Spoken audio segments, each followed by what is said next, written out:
Hello மக்கள் 149 எபிசோட்ல போயிடலாம். எபிசோட்ல மோட் பிளாங்க் வந்து எல்லாத்தையும் உட்கார வச்சிருக்கான். எதுக்கு ஓல்டுக எங்களை கூப்பிட்டுருக்கீங்கன்னு சொல்லிட்டு உசப் கேட்கறான். டை எனக்கு தெரிஞ்ச ஸ்கை ஐஸ்லாண்டை பத்தி உங்கள்ட்ட எல்லாத்தையும் சொல்ல போறோம்னு சொல்லிட்டு இருக்காரு அவர். எல்லாருமே வந்து இது உண்மையா பொய்யான்னு தெரியாம தான் வாழ்ந்துகிட்டு இருங்க. இது உண்மையா பொய்யா நீங்க நம்புறத பொறுத்து உங்க இஷ்டம்னு சொல்லிட்டு இருக்காரு அவரு. நாங்க நம்புறோம்னு சொல்றான் லூஃபி. உடனே அவர் சொல்றாரு, திடீர்னு தண்ணில வந்து சடனா சுற்றுச்சூழலே மாறிடும்டா, எல்லாமே மாறி அந்த இடத்துல அப்படி நைட் ஆன மாதிரி ஆகும். அது மிடில் டேவா இருந்தாலும் சரின்னு சொல்லிட்டு இருக்காரு. ஆமா அப்படி உன நாங்க பார்த்தோம்னு சொல்றான் லூஃபி. ஆமா சார், ஒரு இடத்துல வந்துகிட்டு பெரிய மான்சரே நின்ன மாதிரி இருந்தாங்க, அதை கண்ணால பார்த்தேன்னு சொல்றான் உசப்பும். அப்ப அந்த ஜெயிண்ட நீங்க பார்த்துட்டு தான் வந்திருக்கீங்களான்னு சொல்லிட்டு இருக்காம. இங்க இருந்து வந்தாங்க, அந்த விஷயத்தெல்லாம் விட்டுருங்க, அதையும் மறந்துருங்கன்னு சொல்றான் மாட் பிளாங்க். நைட் ஃபால் மாதிரி ஒரு இடம் இருக்கு பத்தியா, அந்த இடத்துல வந்து அந்த அளவுக்கு மேகங்கள் இருக்குடா, அதனாலதான் உனக்கு அப்படி தெரியுதுன்னு சொல்லிட்டு ரொம்ப டார்க்காலா இருந்துச்சுங்க, கண்ணு கூட தெரியலன்னு சொல்றான் நாமி. அது நைட்டு தான் சொல்றான் லூஃபி. மேகம் இருந்துச்சுன்னா எங்களுக்கு ஈஸியா திருந்துருன்னு சொல்லிட்டு இருக்காம. டே வாய முடுங்க, நான் சொல்ற கதையை மட்டும் கேளுங்கன்னு சொல்லிட்டு இதுல ஏற விஷயம் எதுவுமே இருக்காடா, மழைலாம் பெய்யாத மாதிரி இருக்கும், ரொம்ப இருட்டுனால உங்களுக்கு கண்ணே தெரியாத அளவுக்கு போயிரும், ஏன்னா சன்லைட்டை மொத்தமே பிளாக் பண்ணி வச்சிருக்குன்னு சொல்லிட்டு இருக்காங்க. அதனாலதான் அந்த இடத்துல வந்து நைட் டைம் மாதிரி இருக்குடா, அந்த மேகத்தை வந்து அப்படியே வந்து ஃப்ரோசன் பண்ணி அந்த இடத்துல லாக் பண்ணி வச்சிருக்குன்னு சொல்லிட்டு இருக்காங்க. 1000 வருஷமா அப்படிதான் இருக்குன்னு மாதிரி சொல்லிட்டு இருக்காங்க. 1000 வருஷமாவா என்ன சொல்றீங்கன்னு சொல்லிட்டு நாம எந்திக்கா.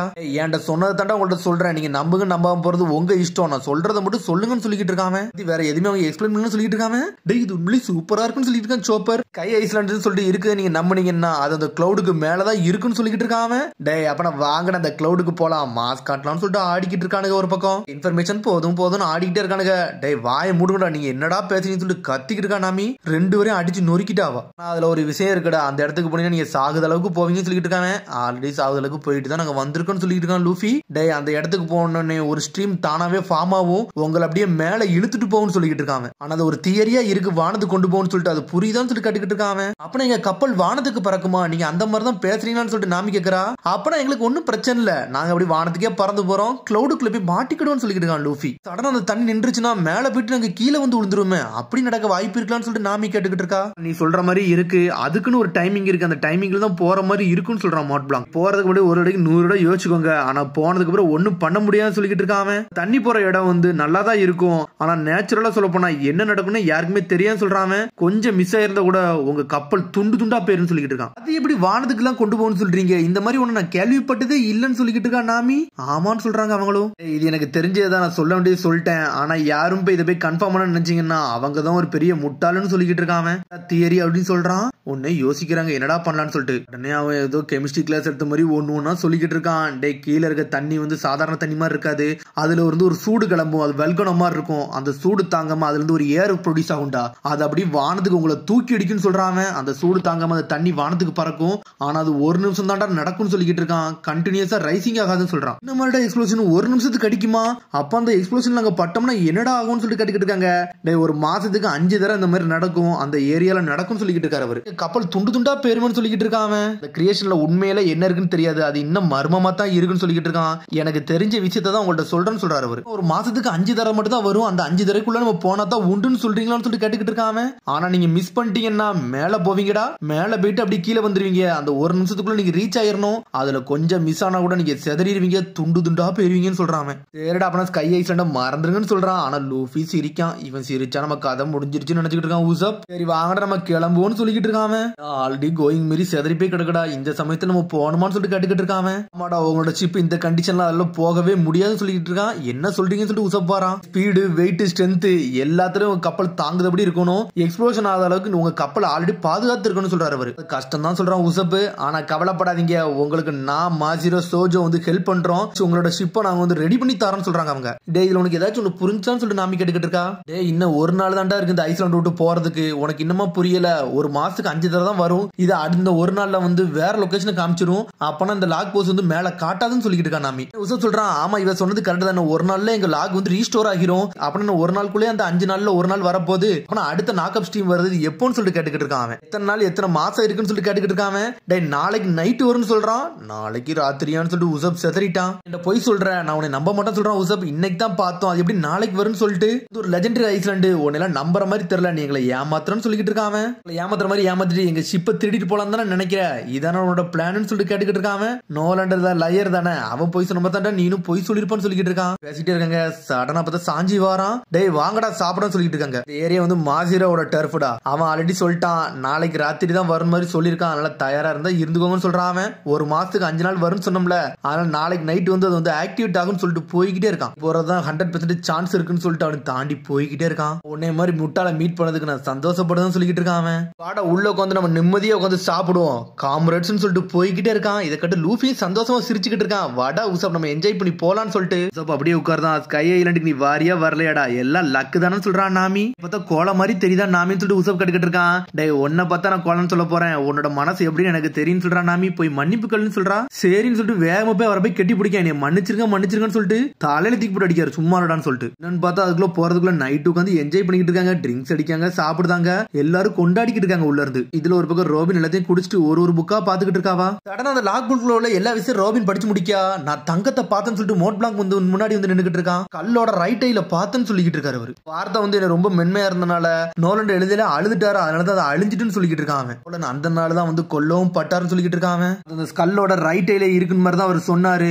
ஆனா அது எல்லாமே கற்பனையாவே போயிருச்சு, எல்லாமே ஒரு சொந்தமா சாக வச்சிருச்சுன்னு சொல்லிக்கிட்டு இருக்காங்க. சொன்னது உண்மையா இருக்குன்னு சொல்லிட்டு தான் நான் டெய்லி டைவ் பண்ணிக்கிட்டே இருக்கேன். பாட்டம் ஆஃப் த சீல் அப்படி இருந்துச்சு நான் கண்டுபிடிச்சு நான் நினைச்சேன்னு சொல்லிட்டு என்ஜாய் பண்ணிக்கிட்டே இருக்காரு. ஆனா இதெல்லாம் கண்டுக்கிடாம அவனுக்கு பாட்டு ட்ரிங்க்ஸ் அடிச்சு என்ஜாய் பண்ணிக்கிட்டு இருக்காங்க. ஒரு பக்கம் பெல்லமே காட்டுறாங்க. என்னன்னு பார்த்தா அவன் குருவை தூக்கிட்டு வேகமா வந்துகிட்டு இருக்கான். வாங்கடா நம்ம போறோம், அவன்கிட்ட போய் எல்லா விஷயத்தையும் கேப்போம்னு சொல்லிட்டு வந்துகிட்டு இருக்கான் பெல்லமி. அதுக்கப்புறம் பார்த்தா மோட் பிளாங்க் அந்த விஷயத்தை அப்படியே சொல்ல ஆரம்பிக்கான். என்னன்னு பார்த்தா அந்த ஐலாண்டுக்கு வந்த கதையை சொல்லிக்கிட்டு இருக்காரு. நான் ஜாயாக்கு வந்தோடனே ஒரு சம்பந்தமே இல்லாம ஒரு பறவையோட சத்தம் எனக்கு கேட்டுச்சுன்னு சொல்லியிருக்காரு அவரு. ஒரு பெல் இருந்துச்சு, அந்த சத்தத்தை கேட்டு நான் அங்கே இருந்து அதை கேட்டுக்கிட்டு இருந்தேன்னு சொல்லியிருக்காரு அவரு. அவனுக்கு கேட்டுக்கிட்டே இருக்கானுங்க.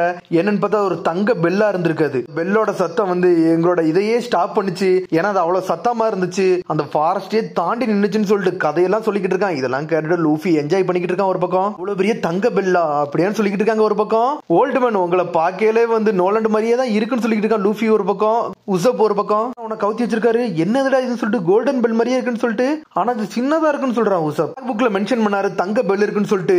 இதுவும் அதே மாதிரி தான் இருக்கு, இதை நான் கடல்ல இருந்து எடுத்தேன்னு சொல்றான் அவன். என்னது தங்க ஊரா, அப்ப நான் சூப்பரா இருக்குமான்னு சொல்லி லூஃபி கேட்டுக்கிட்டு இருக்கான். உடனே சோஜோ எந்திக்கான். டே இந்த இடத்துல பழமையான விஷயத்தை ஏகப்பட்டதான அவன் கண்டுபிடிக்கலாம்னு சொல்லிக்கிட்டு இருக்கான். ரோபின் அதை பத்தி எல்லாத்தையும் சொல்ல ஆரம்பிக்கா. இந்த பெல்லாம் அவங்க எதுக்கு செஞ்சிருப்பாங்கன்னா ஒரு ஸ்டாண்டர்டான சைஸ்ல தான் செய்ய ஆரம்பிச்சிருப்பாங்க. ஏன்னா ஒரு இடத்துல இருந்து இன்னொரு இடத்துல அவங்க விக்கிறதுக்காண்டி இதெல்லாம் பண்ணிருப்பாங்கன்னு சொல்லிக்கிட்டு இருக்காவா. உடனே மோட் பிளாங்க் சொல்றாரு, நான் ஒரு பறவை பத்தி சொன்னோம்ல, அது எந்த மாதிரி இருக்குன்னா இந்த மாதிரி தான் சொல்லிட்டு காட்டுறாங்க. அவங்க மாசிர ஓபன் பண்றான். பார்த்தா ஒரு தங்க கிளிமா இருக்கு, ரொம்ப பெருசா இருக்காது, பாக்கே சூப்பரா இருக்குன்னு சொல்லிட்டு நாமி. தங்க பெல்லு தங்கத்துல இதா, என்னடா இப்படி இருக்குன்னு சொல்லிட்டு ஓல்டு ஜாயாவோட சிம்பிளே இதாத்தான் இருக்குமான்னு சொல்லிட்டு சாஞ்சி கேட்டுக்கிட்டு இருக்கான். அதெல்லாம் தெரியலடா, ஒருவேளை இதெல்லாம் மாடலா இருக்க வாய்ப்பு இருக்குன்னு சொல்றான். வந்து சவுத் பேர்டுன்னு சொல்லுவாங்க, எனக்கு தெரிஞ்ச அந்த ஐலாண்ட்ல இன்னும் இது இருக்க வாய்ப்பு இருக்குன்னு சொல்லிக்கிட்டு இருக்கான். இது என்னன்னு சொல்லுவாங்கன்னு சொல்லிட்டு இருக்கான். டே இதெல்லாம் லாக் புக்ல மென்ஷன் பண்ணிருந்தாங்கடா, அதை தாண்டா சொல்றேன்னு சொல்லிக்கிட்டு இருக்காரு அவரு. டே அது மாதிரி இந்த பயணம் பண்றவங்க எப்பவுமே சவுத் பேர்டை கையில வச்சிருக்கணும்னு சொல்றாங்க அவனுங்க. சொன்னோன்னு இந்த 3 பேருமே ஷாக் ஆகுறாங்க. என்னாச்சுன்னு சொல்லிட்டு கேக்குறாங்க. டே நீங்க சவுத் ஃபாரஸ்ட் நீங்க முதல்ல போகணும்னு சொல்லிக்கிட்டு இருக்காரு. எதுக்கு நாங்க போகணும்னு சொல்லிட்டு கேட்டுக்கிட்டு இருக்காங்க. இந்த பேர்டை நீங்க கேட்ச் பண்ணணும்னு சொல்லிக்கிட்டு இருக்காங்க. இது எதுக்கு நாங்க கேட்ச் பண்ணணும்னு சொல்லிட்டு முழிக்கிறாங்க ஒரு பக்கம். நாளைக்கு நீங்க நாக் அப் ஸ்ட்ரீம்ல இதுல ஏறி போகும்போது இந்த பேர்டு உங்க கையில இருக்குன்னு சொல்லிக்கிட்டு இருக்காங்க. அதை எப்படி உங்களால எடுத்துட்டு வர முடியும்னு சொல்லிட்டு கேட்டுக்கிட்டு இருக்கான். இதுக்கு நீங்க கரெக்டா போகணும், ஏன்னா உங்களோட லொகேஷன் வந்து சில நேரத்துல சரியா காட்டாத சொல்லிக்கிட்டு இருக்காங்க. ஏன்னா அது திறந்த கடல்னு சொல்றான். ஆமா இவர் சொன்னது கரெக்ட் தான் சொல்லிக்கிட்டு இருக்கான் நாமி. நம்ம இப்போ ஒன்னும் ஐலாண்டுக்கு ஒன்னும் போகல, நம்மள கைடு பண்றதுக்கு ஒண்ணு வேணும்னு சொல்லிக்கிட்டு இருக்காவா. அது நம்ம ஸ்ட்ரெயிட் சவுத் நோக்கி போகணும்னு சொல்லிட்டு. இதுக்கு நான் இதை சொல்றோம்னா சில பறவைகளுக்கு வந்து மேக்னெட்டிக் ஃபோர்ஸ் வந்து நல்லா அறிய தெரிஞ்சிருக்கும், அக்யூரேட்டாவும் இருக்கும், அது இது உங்களுக்கு உதவும் சொல்லிக்கிட்டு இருக்காரு அவரு. விலங்குக்கு கூட வழி தெரியுமா, எங்க சோராக்கு அது கூட தெரியாதுன்னு சொல்லி லூஃபி நக்கல் பண்ணிக்கிட்டு இருக்கான். சவுத் பேர்டு வந்து உண்மையிலே கிரேட்டஸ்டான அனிமல், இதை நீங்க எடுத்தே தீரணும்னு சொல்லிக்கிட்டு இருக்காரு அவரு. பாடி வந்து எந்த டைரக்ஷன்ல இருக்கோ அதான் நீங்க போற அக்யூரேட்டான டைரக்ஷனா இருக்கும்னு சொல்லிக்கிட்டு இருக்காரு அவரு. அதோட மூக்க வச்சு தான் டைரக்ஷன் நம்மளால கண்டுபிடிக்க முடியும். பேர்டு இல்லாம உங்களால இந்த இடத்த விட்டு போக முடியாடா, ஸ்கை ஐலாண்டுக்கு போக வாய்ப்பே கிடையாது சொல்றாரு. சொன்னோன்னே மிரண்டுட்டாங்க. இதை ஏன்டா இப்ப சொல்றீங்கன்னு சொல்லிட்டு அவரு சொன்னோன்னே டென்ஷன் ஆயிட்டானுங்க. ஆனால் வேகத்துல சவுத் ஃபாரஸ்ட் நோக்கி போறாங்க. ஏன்னா அந்த பறவை இருந்தா தான் அவங்களால வந்து ஸ்கை ஐலாண்டுக்கே போக முடியும். சீக்கிரம் போயிட்டு வாங்கன்னு சொல்றான் அவன். டே நாளைக்கு வரதுக்குள்ள நீங்க இந்த சவுத் பேர்டு இல்லாம வரக்கூடாதுன்னு சொல்றான். பரவாயில்லன்னு சொல்லிட்டு வேகமா நடந்து போய்கிட்டே இருக்காங்க. ஒரு பக்கம் சோப்பர் நிக்க நல்லா சாப்பிட்டு முடிச்சிட்டேன், எப்படா பறவையை பிடிக்க போறேன்னு சொல்லிட்டு பறவையை பிடிக்க ஆளுக்கு ஒவ்வொரு திசையை நோக்கி போய்கிட்டே இருக்காங்க.